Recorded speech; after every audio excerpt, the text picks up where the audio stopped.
الحمد لله رب العالمين، والصلاة والسلام على أشرف الخلائق أجمعين، سيدنا وسيد الأولين والآخرين، حبيبنا وحبيب إله العالمين، إمام المرسلين وخاتم النبيين، أبي القاسم المصطفى محمد. اللهم صل على محمد وآل محمد وعلى أهل بيته الطيبين الطاهرين الهداة المهديين المعصومين المظلومين، واللعنة الدائمة على أعداء الحق والدين. أما بعد، فقد قال الله تعالى عز اسمه في محكم كتابه ومتقن خطابه: بسم الله الرحمن الرحيم. إن في خلق السماوات والأرض واختلاف الليل والنهار لآيات لأولي الألباب. صدق الله العلي العظيم. اللهم صل على محمد وآل محمد. علم کلام میں جب امامت کی بحث چڑھتی ہے اور اس بحث سے کوئی صرف نظر نہیں کر سکتا. کیوں؟ اس لیے کہ امامت انسانی معاشرے کی ایک ضرورت ہے، لا بد من، ایک ضرورت ہے. انسانی معاشرہ بغیر امام کے، بغیر سربراہ کے، بغیر حاکم کے، بغیر ولی امر کے رہ نہیں سکتا. ورنہ ملوک الطوائفی یا طوائف الملوکی کی کیفیت رہے گی.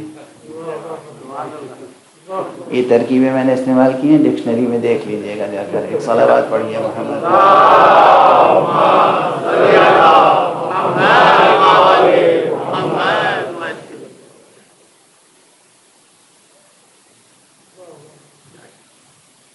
یعنی کوئی ایک صحیح سالم متحد معاشرہ وجود میں نہیں آ سکتا بغیر امامت کے. اس پر تقریباً دنیا کے تمام افراد کا اجماع ہے، صرف مسلمانوں کا نہیں. انسان کو حاکم چاہیے، ملک کو حکمراں چاہیے، چاہے وہ عادل ہو چاہے ظالم، لا بد من. چاہے وہ عادل ہو چاہے ظالم، حکمراں کی ضرورت ہے. اب یہاں جوہری فرق یہ ہے، اور آزمائش عقل و فطرت کی یہ ہے کہ آپ اپنا حاکم، حکمراں، امام، رہبر، قائد، لیڈر، آپ کسے چننا چاہتے ہیں اور آپ کو کسے چننا چاہیے؟ مجرم کو یا معصوم کو؟ ظالم کو یا عادل کو؟ اچھے آدمی کو آپ چننا چاہیں گے یا برے آدمی کو؟ یہ آپ پر ہے. اور میں سمجھتا ہوں یہاں بھی پوری دنیا میں بغیر کسی اختلاف دین و مذہب و مسلک کسی بھی انسان سے پوچھئے، وہ چاہے گورا ہو یا کالا، وہ مشرق کا ہو یا مغرب کا، وہ شمال کا ہو یا جنوب کا، کہ تم کسے اپنا لیڈر چننا چاہتے ہو؟ کسی برے آدمی کو؟ وہ کہے گا نہیں صاحب، ہم تو چاہیں گے کہ بہتر سے بہتر کا انتخاب ہے. تو یہ فطرت کی آواز ہے. اور چونکہ یہ سوال ہوا ہے تو اس لیے آج اس رخ سے گفتگو ہو رہی ہے. اس بحث میں امت اسلامیہ افسوس ہے کہ کئی مغالطوں کا شکار ہو گئی. میں بہت ہلکا لفظ استعمال کر رہا ہوں، مغالطوں کا شکار ہو گئی، اور عوام مغالطوں کا شکار ہو گئے، خواص خلط مبحث میں مبتلا ہو گئے۔ خلط مبحث، مختلف بحثیں ایک دوسرے میں ایسے ملا دی کہ کوئی نتیجہ حاصل نہ ہو پائے، حالانکہ مسئلہ بہت صاف ہے۔ اور پھر اس ضمن میں اسی خلط مبحث کے نتیجے میں اور مغالطوں کے نتیجے میں کچھ سوالات، کچھ شبہات ایسے قائم کر دیے گئے کہ جسے بار بار دہرایا جاتا ہے، بار بار۔ آپ دیکھیں کہ بار بار یہ سوالات اور شکوک و شبہات ابھارے جاتے ہیں۔ مثلا ایک شبہ یہ کہ توحید اور نبوت کے بعد اگر امامت واقعاً اصول دین میں ہے تو پھر اس کا قرآن میں ذکر کیوں نہیں ہے؟ عجب سوال اس طرح قائم کیا ہے جو بالکل بے اساس ہے۔ پہلے تو ایک غلط مفروضہ فرض کیا، اس پر سوال قائم کیا۔ جیسے میں یہ فرض کر لوں کہ یہ حال خالی ہے، پھر میں پوچھوں کہ لوگ ہیں یا نہیں۔ مجھے یہ مان کے کرنا چاہیے کہ سامنے مجمع بیٹھا ہوا ہے، میں کسی سے گفتگو کر رہا ہوں، اور میں یہ فرض کر لوں کہ حال خالی ہے۔ جیسے فخر الدین رازی سے متعلق یا کسی اور سے متعلق یہ ہے کہ منطق میں بہت کمال رکھتے تھے، منطق میں، لاجک میں بہت کمال رکھتے تھے۔ اب وہ جناب والا حوض کے کنارے بیٹھ کے درس دے رہے تھے، تو انہوں نے اپنے شاگردوں سے کہا کہ اگر میں چاہوں تو یہ ثابت کر دوں کہ یہ حوض پانی سے خالی ہے، حوض لبالب پانی بھرا ہوا۔ کسی منطق کے استاد سے متعلق یہ بات منسوب ہے۔ لفاظی ہے یا علم؟ اور یہ علم ہے صرف آپ کے ذہنی تعیش کے لیے یا زندگی کی تعمیر کے لیے؟ ہر علم کو زندگی سے جڑا ہوا ہونا چاہیے اور زندگی کی تعمیر سے جڑا ہوا ہونا چاہیے، اس کا ثمرہ ہونا چاہیے۔ تو وہ حوض کے کنارے بیٹھے ہوئے ہیں اور حوض لبالب پانی سے بھرا ہوا ہے، کہتے ہیں اگر میں چاہوں تو ثابت کر دوں کہ حوض پانی سے خالی ہے۔ اور اس کے بعد انہوں نے جو بھی منطقی مغالطوں سے کام لیا ہوگا، صغرا کبرا، جو بھی نتیجہ اخذ کیا، اس کے بعد کہا کہ اب نتیجہ نکلا کہ حوض پانی سے خالی ہے۔ شاگردوں سے کہا تم میں کسی میں ہے مجال جو میرے استدلال کو جھٹلا سکے؟ اب ظاہر ہے شاگرد استاد کا رشتہ، وہ بھی اس زمانے کا جہاں شاگرد استاد کو اپنا باپ سمجھتا تھا، باپ سے بڑھ کر سمجھتا تھا، سب سر جھکائے بیٹھے ہیں کہ اب ان کا جواب کون دے۔ ایک تھا جری، جو حکایت نقل کی جاتی ہے، کہا جی میں ثابت کر سکتا ہوں کہ حوض پانی سے بھرا ہوا ہے۔ کہا کیسے؟ وہ اٹھ کے قریب آیا، ان کو بھرپور گود میں اٹھایا اور حوض میں ڈال دیا۔ کہا اب بتائیے حوض میں پانی ہے یا نہیں ہے؟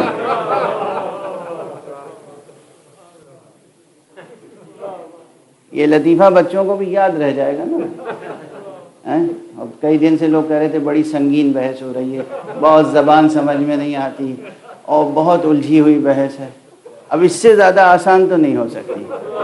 ایک صلوات پڑھیے محمد وعلیہ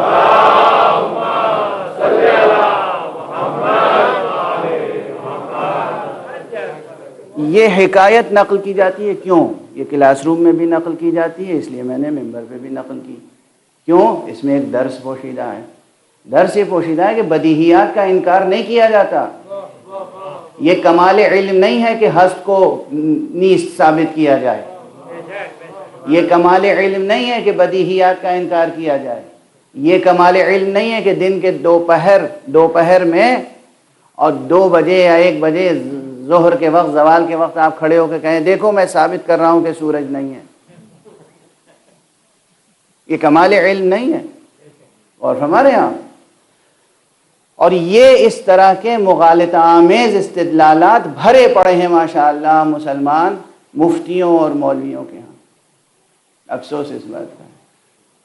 اور جو سوالات قائم کیے جاتے ہیں وہ بھی اسی طرح کے، کہ پہلے تو ایک غلط مفروضہ قائم کیا، یعنی جو فرض کی بات آپ نے وہ غلط ہے، اس غلط مفروضے پر ایک سوال قائم کیا، اب ہمیں مکلف کر رہے ہیں کہ آپ جواب دیجئے۔ سبحان اور ہمارے یہاں اس کا یہ واضح رہے کہ یہ اسی طرح کا سوال ہے۔ امامت کا قرآن میں کیوں نہیں تذکرہ ہے؟ کہاں تذکرہ نہیں ہے؟ امامت کا قرآن میں تذکرہ نہیں ہے؟ قرآن خود امام ہے، اور قرآن کے مضمون کا محور امامت ہے۔ قرآن مجید کے مضمون کا، موضوع کا محور امامت ہے۔ وہ نظام جو قرآن مجید نے معاشرہ انسانی کی تنظیم کے لیے دیا ہے، اس نظام کا نام امامت و ولایت ہے۔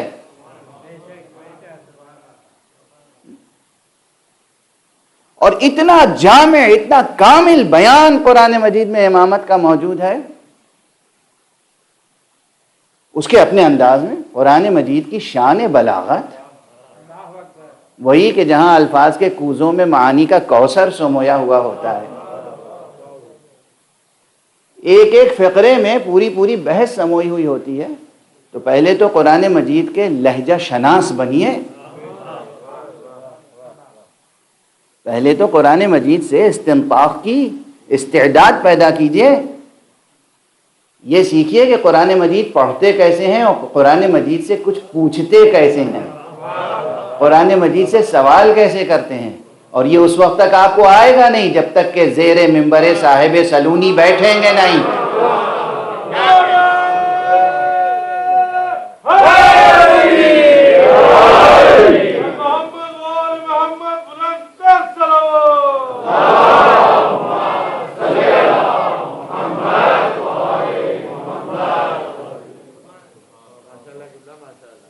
جواب تو میں عرض کروں گا، لیکن بعض نکات کی طرف، جو نکات بہت واضح ہیں لیکن پھر بھی ان کی طرف توجہ دلانے کی ضرورت ہے۔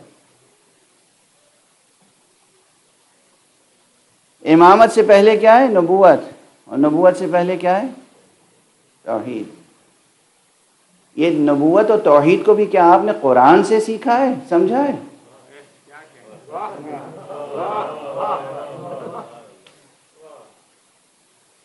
نبی کی شناخت اور خالق کی شناخت قرآن سے ہوگی یا عقل انسانی سے؟ اگر عقل انسانی سے استفادہ نہیں کیا تو قرآن مجید سے نبوت کی دلیل پیش کریں گے تو اس دلیل کو باطل کہا جائے گا منطق کی اصطلاح میں۔ کیوں؟ اس لیے کہ دور لازم آئے گا، بنیادی طور پر دور باطل ہے، دور باطل ہے، دور ناممکن ہے، دوری جواب محمل ہے۔ ٹھیک؟ نبی خود یہ کہیں کہ میں نبی ہوں اور آپ مان لیجئے، یہ کیا ہوگا؟ دور۔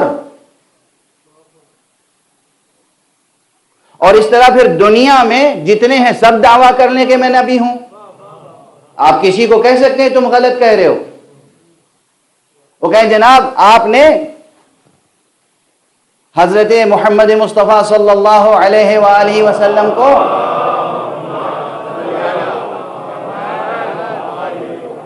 نبی مان لیا اس لیے کہ انہوں نے کہا میں نبی ہوں، آپ نے مان لیا، اور میں بھی کہہ رہا ہوں میں نبی ہوں، آپ مجھے مان لیجئے۔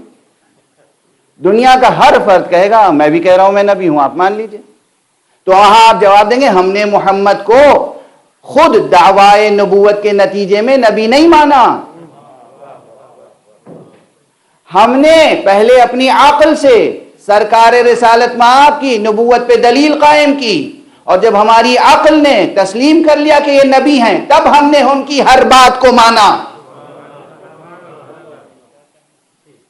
اور ہمارے ہاں اللہ نے نبی کو نبی کہا تو ہم نے نبی کو نبی مانا، عقل نے نبی کو نبی کہا تو ہم نے نبی کو نبی مانا، نبی نے خود کو نبی کہا اور ہم نے نبی مانا، یہ ایسا نہیں ہوا۔ واضح ہے؟ تو اگر قرآن مجید ہی سے نبوت مصطفیٰ ثابت کرنی ہے، صرف قرآن سے، اسی دو چیزیں الگ الگ ہیں، ذہن ان باریکیوں سے گزرے۔ نبوت ایک الگ حقیقت ہے اور سند نبوت ایک الگ چیز ہے۔ اثبات نبوت عامہ اور اثبات نبوت خاصہ کے لیے دلائل ہیں، واضح ہے یہ بات؟ تو ہم نے محمد صلی اللہ علیہ وآلہ وسلم کو بھی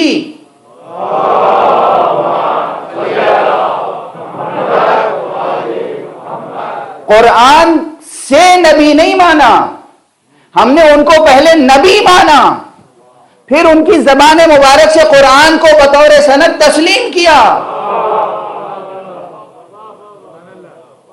واضح ہے؟ اور اب آپ آگے بڑھیے، خود قرآن مجید میں توحید کی بحثوں میں جائیے۔ قرآن مجید میں عقل انسانی کی رہنمائی کے لیے ایسے قضایا بیان ہوئے ہیں، ایسی دلیلیں بیان ہوئی ہیں جہاں یہ ثابت کیا گیا ہے کہ خدا ایک ہے، لیکن یہ کہ خدا ہے، اس کی کوئی دلیل قرآن مجید نے نہیں پیش کی ہے۔ خدا ہے اس کا اقرار عقل انسانی کرتی ہے، خدا ہے اس کا اقرار فطرت انسانی کرتی ہے۔ عقل و فطرت گواہی دیتی ہے کہ وہ ہے، عقل و فطرت کے دلائل کام آتے ہیں نبی کی شناخت میں، پھر نبی کی زبان سے جو کلام آتا ہے اسے ہم کلام اللہ اور سند رسول اللہ سمجھتے ہیں۔ تو یہ کہنا کہ قرآن سے ہر چیز ثابت کرے، قرآن سے تو ہم خدا کی ہستی کو بھی ثابت نہیں کرتے، ورنہ جو قرآن پہ یقین نہیں رکھتا اس کے آگے کبھی خدا کو ثابت نہیں کر پائیں گے۔ ہم اگر خدا کی وحدانیت کو ثابت کرنا چاہیں ایک ایسے شخص کے سامنے جو نہ رسول اللہ کو رسول سمجھتا ہے نہ قرآن پہ ایمان رکھتا ہے، اس کے سامنے اللہ کے وجود کو اور اللہ کی وحدانیت کو کیسے ثابت کریں گے؟ واضح ہے؟ تو نہ ہم اللہ کی توحید اور اللہ کی ہستی کو قرآن مجید سے ثابت کرتے ہیں، نہ ہم نبوت کو قرآن مجید سے ثابت کرتے ہیں، نہ ہم امامت کو قرآن مجید سے ثابت کرتے ہیں پہلے مرحلے میں۔ یہ عقل انسانی ہے، اگر آپ انسان ہیں تو گفتگو کیجئے گا، عقل سے بیزار ہیں تو گفتگو نہ کیجئے گا۔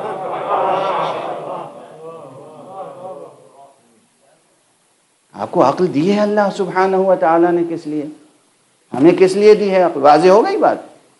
تو یہ ایک مغالطہ ہے کہ قرآن مجید سے ثابت کیجئے، حالانکہ قرآن مجید سے ثابت ہے اللہ کا وجود بھی، اللہ کی وحدانیت بھی، نبی کی نبوت بھی، مولا علی کی امامت بھی، سب ثابت ہے، لیکن پہلے مرحلے میں کون ثابت کرے گا؟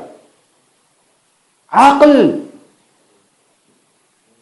آپ ایسے دین کو پیش کرنا چاہتے ہیں جہاں عقل کا کوئی مقام ہی نہیں ہے،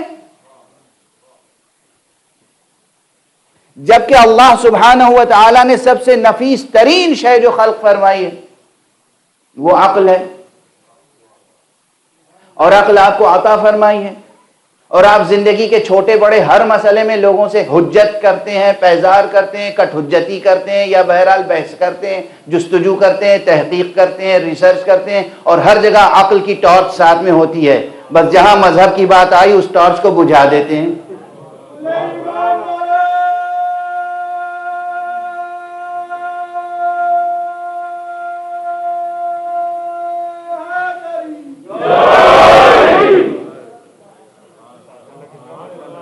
واضح ہے؟ اللہ کا کی ہستی اور اللہ کی وحدانیت عقل سے ثابت ہوتی ہے پہلے۔ جب قرآن نازل نہیں ہوا تھا اس وقت بھی عرب میں اللہ پرست اور اللہ کو یکتا ماننے والے تھے۔ جب قرآن نازل نہیں ہوا تھا اس وقت بھی عرب میں تھے، عرب میں تھے کہ جو اللہ پر یقین رکھتے تھے اور اللہ کی حمد و ثنا کرتے تھے اور اللہ کی بندگی کرتے تھے، اللہ کی عبادت کرتے تھے، قرآن نازل نہیں ہوا تھا، انہوں نے کس طرح پہچانا کہ خدا ہے؟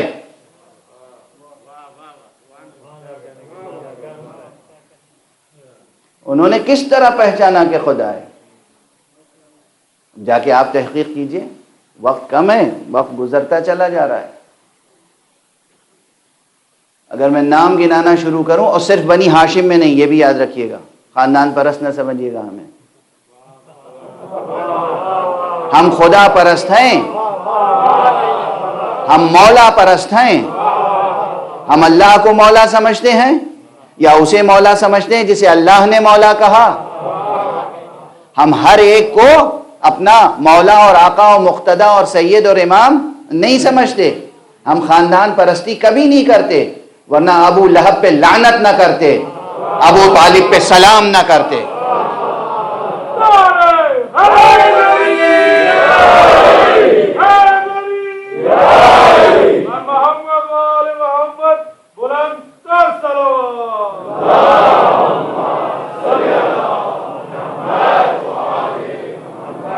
بس نام آ گیا، کیا پیارا، کیا نورانی، کیا عظیم نام آ گیا زبان پر، تو ایک جملہ اور کہہ کے چلوں، ابو طالب اس پیکر عقل ظاہری کا نام ہے جس نے قرآن مجید کے بغیر محمد کو نبی پہچانا۔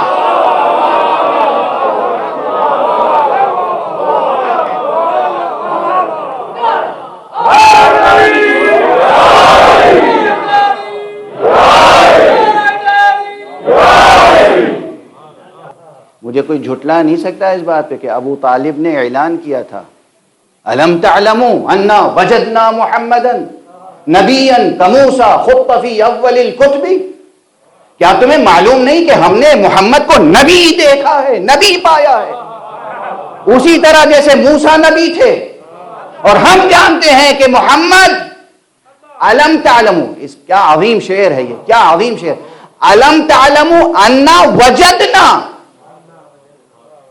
یہاں دونوں دلیلیں ہیں، ہم نے محمد کو نبی پایا، اور تائید کے لیے دوسرے مصرے میں کہا کہ ہم نے ان کا نام پہلے آنے والی کتابوں میں پایا، یعنی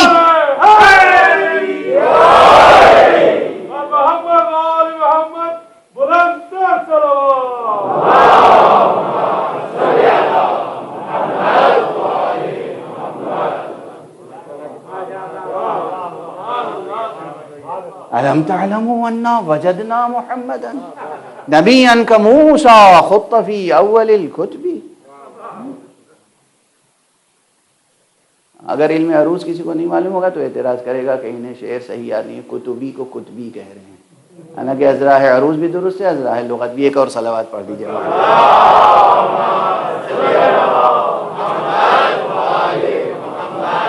یہ دفع دخل کے لیے بات میں بھی، درمیان میں باتیں کہنا بھی کبھی ضروری محسوس ہو جاتا ہے۔ شعر اسی طرح ہے جس طرح میں نے گزارش کی۔ ابو طالب نے مصطفیٰ کی نبوت کا کلمہ پڑھا، اور ہم نے، آپ نے، سب نے پہلے عقل سے کام لے کر، عقل اللہ نے دی اسی لیے تاکہ آپ سب سے پہلے کسی حقیقت کو اپنی عقل سے دریافت کریں۔ وجود حق عقل سے ثابت ہے، فطرت سے ثابت ہے۔ فطرت گواہی دیتی ہے کہ کوئی ہے، عقل گواہی دیتی ہے کہ کوئی ہے۔ اس کے بعد جب اس کا کلام ملتا ہے تو اس عقل اور فطرت کی روشنی میں ہم طے کرتے ہیں کہ یہ کلام حق ہے۔ ہم اسی طرح جو تحریف ہو گئی جن کتابوں میں، اس میں دیکھ لیتے ہیں ہماری فطرت، پاکیزہ فطرت استشمام کرتی ہے نکہت کلام کو، اور ہماری عقل فرق کرتی ہے اور کہتی ہے یہ آیتیں اللہ کی معلوم ہوتی ہیں، یہ بندوں نے ڈال دی ہیں اس میں۔ واضح ہے؟ تو عقل، تورات کی ہو ہم پڑھتے ہیں آج عقل کی روشنی میں، انجیل پڑھتے ہیں عقل کی روشنی میں، قرآن بھی پڑھنے کے لیے کہا عقل کی روشنی میں۔ ہاں، اب آتی ہیں اس کے بعد تفصیلات، جزئیات، سندیں۔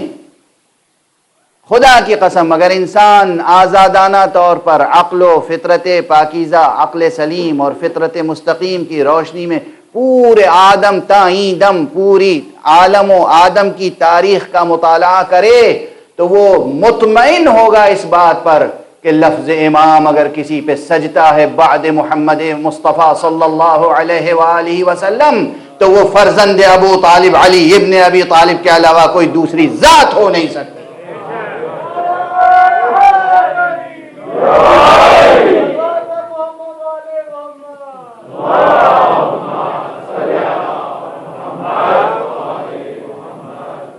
میں نے 2 کلمات استعمال کیے، فطرت مستقیمہ اور عقل سلیم۔ دل پاک ہو، دماغ بھی روشن ہو تو کوئی مسئلہ نہیں۔ اب اس کے بعد آتی ہیں شہادتیں، اب اس کے بعد شہادتیں قرآن مجید میں ہیں۔ امامت کے موضوع پر قرآن مجید نے جو روشنی ڈالی ہے جتنی جامع اور کامل، اس کے بعد کسی اور بحث کی ضرورت نہیں ہے۔ اگر ان آیات کے معنی اور ترجمے اور ترجمانی میں تحریف نہ کی جائے۔ اچھا کیا جن صاحب نے بھی سوال کیا، دل خوش ہوا کہ مجھے سعادت ملی کہ میں اس موضوع پر بھی کھل کے کچھ گفتگو کروں، اس لیے کہ یہ مسئلہ ہی تعویل قرآن کا ہے، اور اسی لیے میں اپنا 10 بار کا کہا ہوا جملہ دہرا رہا ہوں۔ ماہ مبارک رمضان تنزیل قرآن کا مہینہ ہے، اور ماہ محرم تعویل قرآن کا مہینہ ہے۔ لفظ امام ملے گا قرآن میں، محرم بتائے گا امام کون ہے۔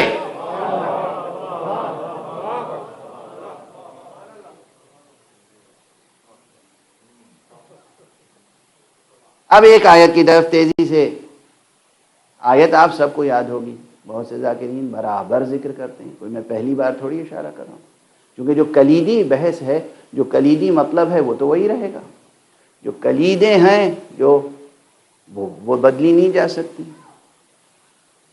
جب بھی کوئی پوچھے کہ نماز کا ذکر قرآن میں کہاں ہے تو آدمی یہی کہے گا اقیم الصلاۃ، لاکھوں نہیں کروڑوں بار ہر فقیہ ہر مجتہد یہی کہے گا۔ تو میں کوئی نئی آیت کی طرف اشارہ نہیں کر رہا ہوں اس وقت، اگرچہ بہت سے آیات ایسے ہیں جن کی طرف اشارہ کروں گا تو آپ کہیں گے کہ ہاں اس سے پہلے اس آیت کو اس رخ سے نہیں پڑھا تھا، لیکن آج چونکہ گفتگو شروع ہوئی ہے تو میں ایک آیت مشہور ترین وَإِذِ ابْتَلَىٰ إِبْرَاهِيمَ رَبُّهُ بِكَلِمَاتٍ فَأَتَمَّهُنَّ، اور یاد کرو اس بات کو کہ جب اللہ نے ابراہیم کا امتحان لیا بعض کلمات کے ذریعے سے۔ یہ بھی کیا بیان قرآنی ہے، بلاؤں کے ذریعے سے نہیں کہا، مصیبتوں کے ذریعے سے نہیں کہا، قربانی کے ذریعے سے نہیں کہا، بے کلمات۔ یہ ایسا شان بلاغت قرآنی ہے یہ لفظ کہ اس میں نہ جانے کتنی چیزیں پوشیدہ ہیں، اس میں بہت سے اسرار اور راز پوشیدہ ہیں، اس میں بہت سے رازہائے قدرت بھی ہیں، اس میں بہت سے اسرار تکوین بھی ہیں، اس میں بہت سے اسرار و رموز تشریع بھی ہیں، بہت سی چیزیں ہیں اس میں۔ کلمات، اس ایک لفظ کلمات کی اگر تشریح کیجئے تو نہ جانے کتنے صفحات تحریر کرنے پڑیں گے۔ وَإِذِ ابْتَلَىٰ إِبْرَاهِيمَ رَبُّهُ بِكَلِمَاتٍ، یاد کرو جب ابراہیم کا امتحان لیا پروردگار نے کس کے ذریعے سے؟ کلمات کے ذریعے سے۔ یہ کلمات کی بلاغت ویسے ہی عظیم الشان ہے جیسے جناب آدم کے واقعے میں اسماء کی بلاغت ہے۔ کَإِنِّي جَاعِلٌ فِي الْأَرْضِ خلیفہ، اور اس کے ضمن میں پھر جب بات آگے بڑھی تو کیا کہا؟ وَعَلَّمَ آدم الاسماء كلها، اللہ سبحانہ وتعالی نے آدم کو اسماء کی تعلیم دی۔ جیسے اسماء کی بلاغت بے نہایت ہے اسی طرح یہاں کلمات کی بلاغت بے نہایت ہے۔ وہاں بھی راز قدرت تھے جو اللہ نے آدم کے سپرد کیے تھے، یہاں بھی راز قدرت ہیں جو اللہ نے ابراہیم کے سپرد کیے ہیں۔ اب سمجھے آپ راز قدرت، یہ موضوع کیوں جڑا ہوا ہے امامت سے اور امام حسین علیہ الصلوۃ والسلام کی ذات گرامی سے؟ ایک صلوات پڑھ دیجئے محمد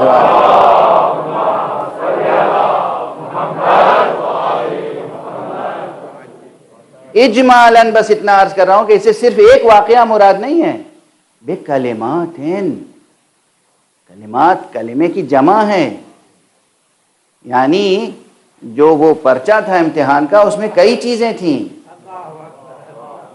کچھ تھیوریٹیکل پرچہ تھا، پریکٹیکل پرچہ تھا، پرچے میں کئی چیزیں تھیں، بے کلمات، ایک چیز نہیں تھا، بے کلمت نہیں ہے، بے امر نہیں ہے، کوئی ایک امر نہیں تھا، بے کلمات، تو اس میں بہت سی چیزیں ہیں، یعنی اللہ سبحانہ و تعالی جسے امام بنانا چاہتا ہے تو اسے بہت سے علوم، بہت سے اسرار، بہت سے رموز، ناموس مشیت سے آشنا کرتا ہے، ناموس فطرت سے آشنا کرتا ہے، رازہائے قدرت سے آشنا کرتا ہے، اور کچھ چیزیں اپنی طرف سے اسے عطا کرتا ہے، کچھ اختیار دیتا ہے، اور سب سے بڑا اختیار تو وہ دیتا ہے کہ جو ایک فرد اپنے نفس پر اختیار رکھتا ہے۔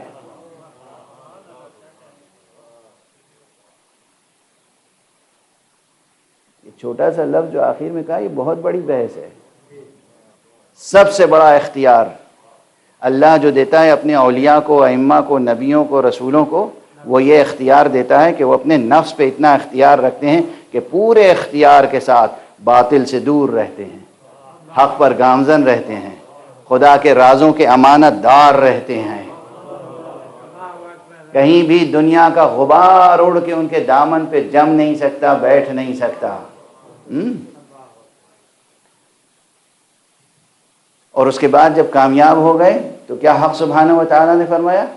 انی جاعلک للناس اماما، ابراہیم اب ہم تمہیں تمام انسانوں کے لیے امام بنا رہے ہیں۔ یہ امام کا لفظ یہاں آیا یا نہیں آیا؟ میں نے غلط آیت پڑھ دی؟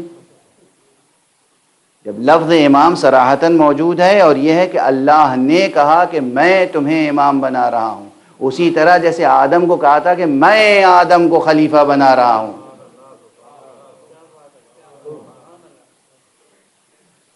اب یہ بحث الگ کروں گا کہ آدم کے ہاں لفظ خلیفہ کیوں آیا، ابراہیم کے ہاں لفظ امام کیوں آیا۔ ایک صلوات پڑھ دیجئے محمد۔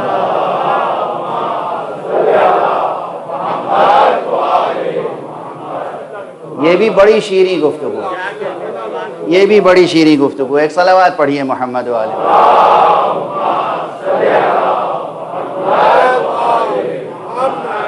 آج صرف ایک آیت کا ذکر کر کے، دامن وقت میں گنجائش نہیں ہے مجھے، اس کے بعد ایک دوسری تقریر بھی کرنی ہے تو طاقت بھی ساتھ نہیں دے رہی ہے،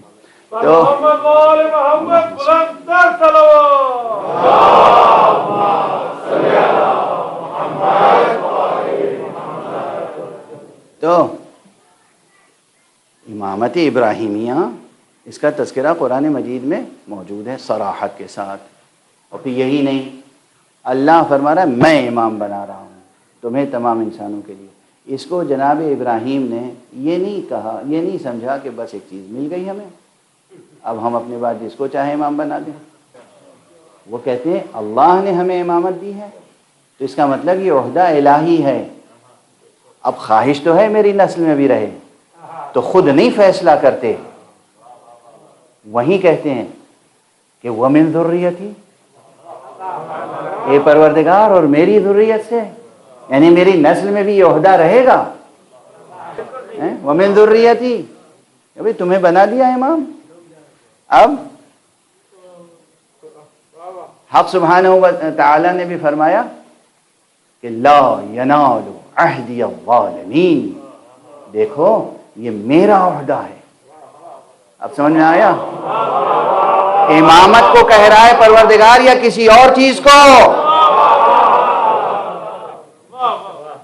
انی جاعلک للناس اماما، قال رب ومن ذریتی، قال لا ینال عہدی الظالمین، میرا عہدہ ظالمین تک نہیں پہنچے گا۔ یعنی اب اپنی نسل کی تربیت کرو، جو خطا کار ہوگا، مجرم ہوگا، ظالم ہوگا، وہ امام نہیں بن سکتا۔ یہاں وعدہ چھپا ہوا ہے کہ جو معصوم ہوگا وہ امام بن کے رہے گا۔ صلوات پڑھ دیں محمد والے۔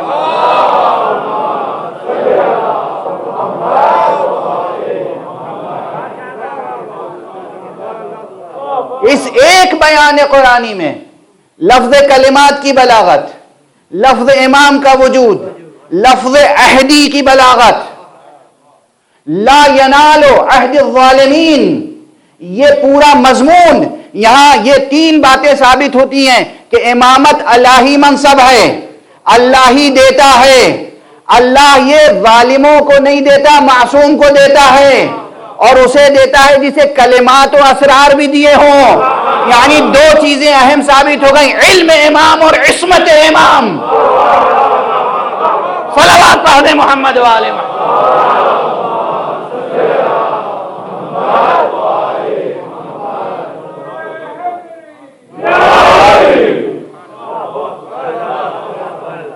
علم امام، عصمت امام، عہدہ امامت، عہدہ امامت کا تعلق خدا سے، یہ سب چیزیں عقل رہنمائی کرتی ہے۔ پہلے قرآن آ کے ارشاد فرماتا ہے، قرآن عقل کی تائید کرتا ہے، فطرت بشری پہلے گواہی دیتی ہے، قرآن آ کے اس فطرت کی عبارت کی تفسیر کرتا ہے۔ ورنہ یقین رکھیے کہ یہ جو پورا مضمون قرآنی ہے نا، پورا مضمون قرآنی، یہ آپ کے گوہر دل پر لکھا ہوا ہے قلم مشیت سے۔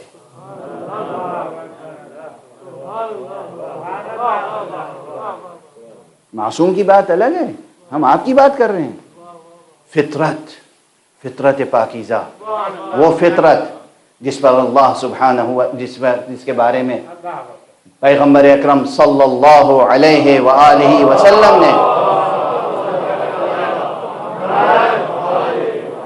فرمایا ہے، کل مولود یولد علی الفطرہ، ہر پیدا ہونے والا بچہ فطرت پر پیدا ہوتا ہے۔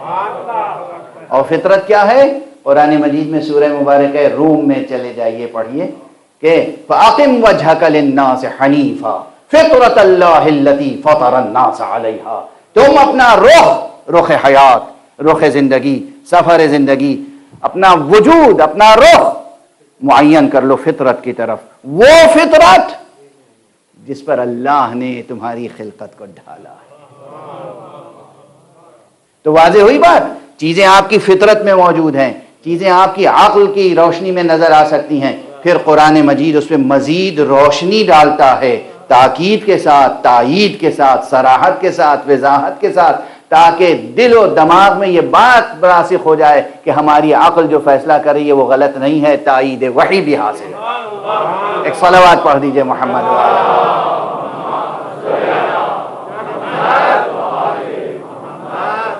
یہ صرف ایک ہی آیت نہیں ہے، قرآن مجید میں نہ جانے کتنی آیتیں ہیں، ظاہر ہے کہ اب آپ نے سوال کیا ہے تو پھر سنیے گا اطمینان سے۔ یہ بات بالکل دل و دماغ میں بٹھا لیجئے کہ ہم اللہ کی وحدانیت کو بھی قرآن سے نہیں ثابت کرتے، عقل ثابت کرتی ہے۔ قرآن ہمارے عقلی استدلال کی تائید کرتا ہے، مہر لگاتا ہے کہ شاباش، ٹھیک سمجھے، اور اگر غلطی ہو رہی ہوتی ہے عقل سے، جہالت کی بنا پر یا کسی وجہ سے، تو پھر قرآن مجید اس کو روشنی دکھا دیتا ہے، صحیح کر دیتا ہے۔ واضح؟ نبوت مصطفیٰ ہم پہلے عقل سے پہچانتے ہیں، ہم عقل سے پہچانتے ہیں کون نبی ہے کون غیر نبی، ہم عقل سے پہچانتے ہیں کون نبی ہے کون غیر نبی، ہم عقل سے پہچانتے ہیں کون نبی ہے کون غیر نبی۔ یعنی یہ امتیاز پہلے عقل کے پاس ہوتا ہے کہ ہم برابر نہ سمجھیں۔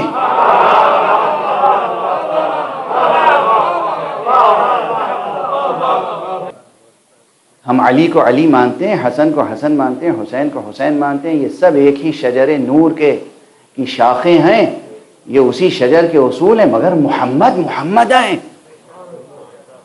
محمد کو بچانے کے لیے حسین نے اسی طرح خود کو قربان کیا ہے، محمد کو بچانے کے لیے قربانی دی ہے حسین نے، جیسے محمد کو بچانے کے لیے ابو طالب قربان ہوتے تھے اور اپنے بچوں کو قربان کرتے تھے۔ پیغمبر نے کہا تھا انا حسین منی و انا من حسین، لیکن حسین نے خود کو قربان کیا، کس کے لیے؟ محمد کو بچانے کے لیے۔ واضح ہے؟ بس گفتگو تمام، وقت بالکل ختم ہو چکا۔ وہ جو تربیت کی تھی نا شعب ابی طالب میں، حضرت ابو طالب نے اپنے تمام بچوں کو، بیٹوں کو، غلاموں کو نہیں، یہ رات کی تاریکی ہے، ایک شخص کو بچانا ہے، آنے والے ظالم کو دھوکہ دینا ہے، سیدھی سی بات ہے، تاکہ وہ دھوکہ کھا جائے اور سمجھے کہ یہاں محمد لیٹے ہوئے ہیں، یہ بستر خالی نہیں ہے۔ بس اتنا ثابت کرنا تھا نا کہ یہ بستر خالی نہیں ہے، محمد کا بستر ہے، کسی غلام کو، کسی نوکر کو، کسی کو لیٹا دیتے نہیں۔ وہ یہ بھی جانتے تھے کہ اس کے بستر پہ ہر ایک نہیں لیٹ سکتا۔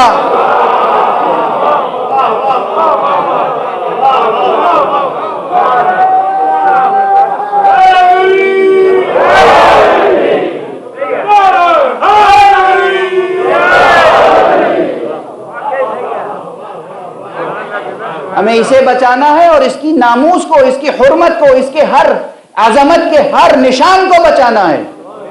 یہ نہیں کہ بس دشمن کو دھوکہ دینا ہے، اسے ہٹا دیا، وہاں کسی نوکر کو بٹھا دیا، وہاں صرف بستر لپیٹ کے رکھ دیا تاکہ دور سے دیکھے کہ ہاں کوئی لیٹا ہوا ہے۔ کیا کیا نہیں ہو سکتا، کیا کیا نہیں ہو سکتا؟ نہیں، اپنے جگر کے ٹکڑوں کو، علی کو لٹایا، کبھی جعفر کو لٹایا، کبھی عقیل کو لٹایا، غور فرما رہے ہیں آپ؟ اور وہ جو تربیت تھی ابو طالب کی، وہ وہاں سے کربلا تک جاری رہی۔ اللہ اکبر۔ بس 2 فقرے میں مجلس تمام ہو جائے گی اور آپ پرسا دیں گے۔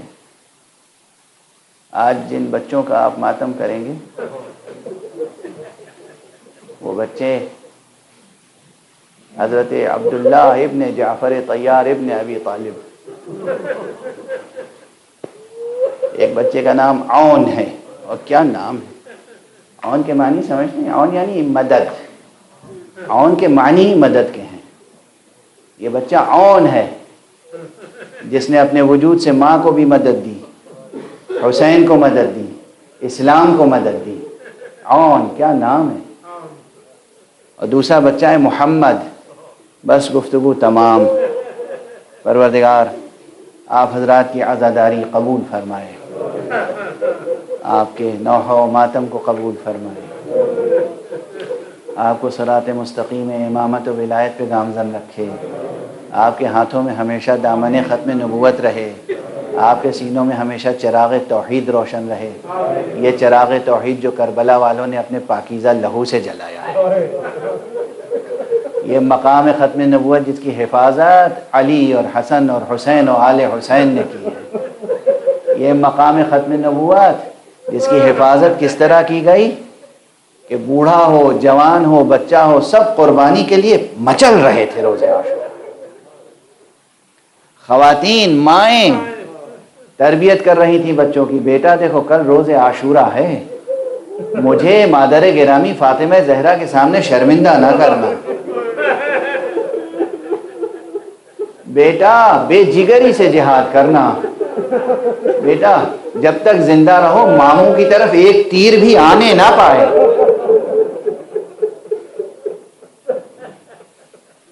جیسے ہی روز عاشورا کا سورج طلوع ہوا اور جہاد کربلا کا آغاز ہوا، ویسے ہی سب تڑپ رہے تھے، ایک سے بڑھ کر ایک مسابقت تھی گویا، پہلے میں جان دے دوں، پہلے میں قربان ہو جاؤں، پہلے میں میدان میں چلا جاؤں۔ اور آ کے آقا سے اجازت طلب ہوتے تھے۔ آقا حسین نے جن بچوں کو جینے کے لیے پالا تھا، ان کو مرنے کے لیے جانے دینا آسان نہ تھا، آسان نہ تھا۔ نہ قاسم کو جدا کرنا آسان تھا، نہ اکبر کو جدا کرنا آسان تھا، نہ اون و محمد کو جدا کرنا آسان تھا، مگر ادھر زینب کا اصرار، ادھر بچے ماموں کا دامن تھامے کھڑے ہیں۔ میں ان کی ترجمانی کریں، کیا کہہ رہے ہوں گے بچے جب ماموں روک رہے ہوں گے کہ نہیں بیٹا تمہیں جانے کی اجازت نہیں دے سکتا، تو یہی تو کہا ہوگا، ماموں جان آپ میری مادر گرامی کا بڑا احترام کرتے ہیں، آپ کی بہن میری ماں زینب کا واسطہ ہے، بس مجھے جانے دیجیے۔ کیا کیا منتیں سماجتیں کر رہے ہیں بچے کس لیے؟ بچے کس لیے؟ جینے کے لیے نہیں، مرنے کے لیے۔ کیا بچے تھے، کیا مائیں تھیں، کیا خاندان تھا، اور کیا سامنے عظیم ہدف اور مقصد تھا۔ ہدف اور مقصد تھا دین، اسلام، توحید، نبوت، امامت، قرآن، یہ تھا مقصد و ہدف۔ سیاست نہیں، امارت نہیں، حکومت دنیا نہیں، خلافت ظاہری نہیں، غلط فہمی میں مبتلا نہ ہو۔ ان کا ہدف اور مقصد رازہائے قدرت کی حفاظت اور منصوبہ مشیت کی تکمیل، اور کچھ نہیں، اور کچھ نہیں ہے، دنیاوی کوئی شائبہ نہیں ہے۔ بس گفتگو تمام۔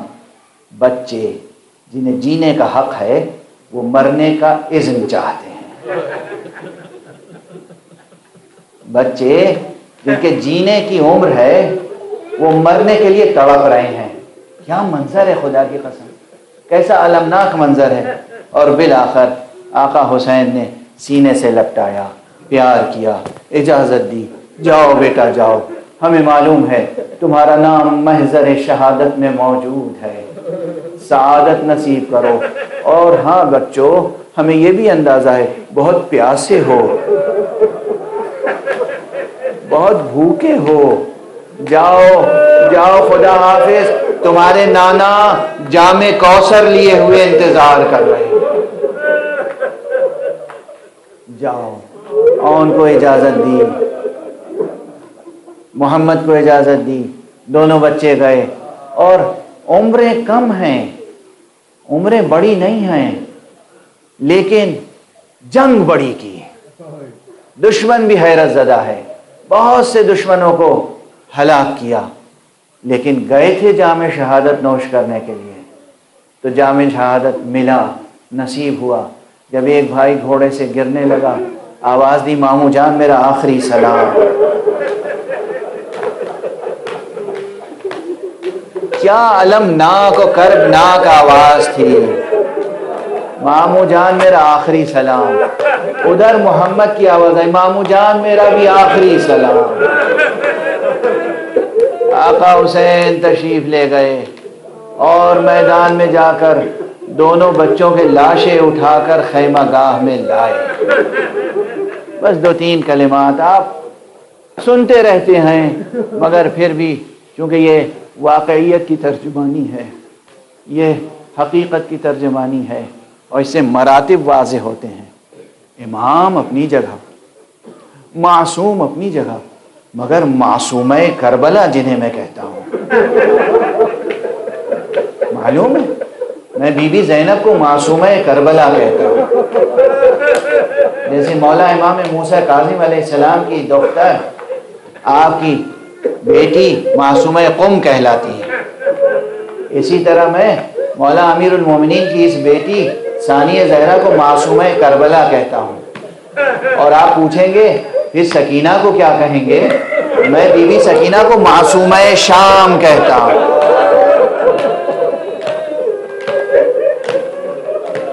معصومہ کربلا، جناب زینب کا کیا مرتبہ ہے، کیا مقام ہے، کیا شجاعت ہے، خاتون ہونے کے بعد کیا شجاعت ہے۔ امام علیہ السلام نے روز عاشورہ، صبح عاشورہ، دو خیمے مخصوص کیے تھے۔ ایک خیمہ بڑا خیمہ تھا جسے فسطاط کہا جاتا ہے، اور آج تک کربلا معلیٰ میں ایک مسجد فسطاط موجود ہے۔ مسجد فسطاط خیمہ گاہ سے تھوڑے فاصلے پر، وہ مسجد اب تو چھوٹی سی نظر آتی ہے، اس وقت وہ خیمہ بہت بڑا تھا۔ وہ فسطاط وہ خیمہ تھا جس میں شب بھر تمام اصحاب یکجا تھے، اور ایک دوسرا خیمہ تھا جس میں تمام اہل بیت کے جوان اور بچے یکجا تھے۔ جو صبح ہوئی تو یہی فسطاط کس کام آ رہا تھا؟ جو صحابی شہید ہوتا تھا اس کا لاشا لا کے فسطاط میں رکھتے تھے، اور اہل بیت میں سے جب شہید ہوتا تھا کوئی تو اس کو اس خیمے میں لا کے رکھتے تھے جہاں اہل بیت کے بچے شب بھر بیدار رہے۔ اس خیمے میں جہاں اہل بیت کے افراد آ رہے تھے، وہاں کون تھا لاشوں کے استقبال کے لیے؟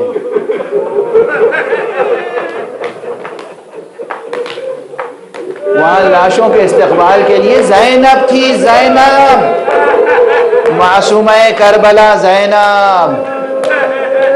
شاید اس میں حکمت یہ بھی رہی ہو کہ بھائی حسین عزیزوں کا، اصحاب کا لاشا اٹھاتے اٹھاتے دل یقیناً دل پہ صدمہ ہوتا ہے، تو سامنے جب دیکھیں گے بہن زینب استقبال کے لیے موجود ہے تو حوصلہ حسین کا اور بلند ہو جائے گا۔ اس لیے جب اہل بیت سے کوئی آتا تھا زینب آگے موجود، بھیا لاؤ میرے سپرد کرو۔ اکبر آئے کہا لاؤ بھیا مجھے دو، میں نے پالا ہے اکبر کو، میں سنبھالوں گی لاشا۔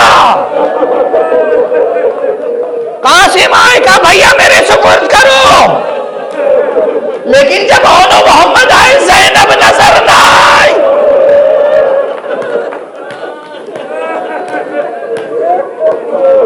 آقا حسین نے پوچھا میری بہن زینب کہاں ہے؟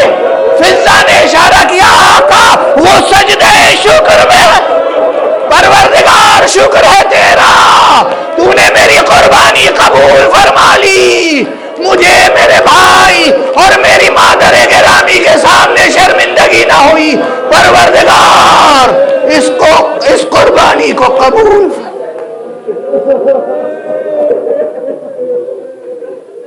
پروردگار ہمیں علوم قرآن اور معارف اہل بیت سے آشنا فرما، پروردگار ہمیں اور ملت اسلامیہ کو ناموس قرآن اور ناموس اہل بیت پر جان دینے کی توفیق کرامت فرما۔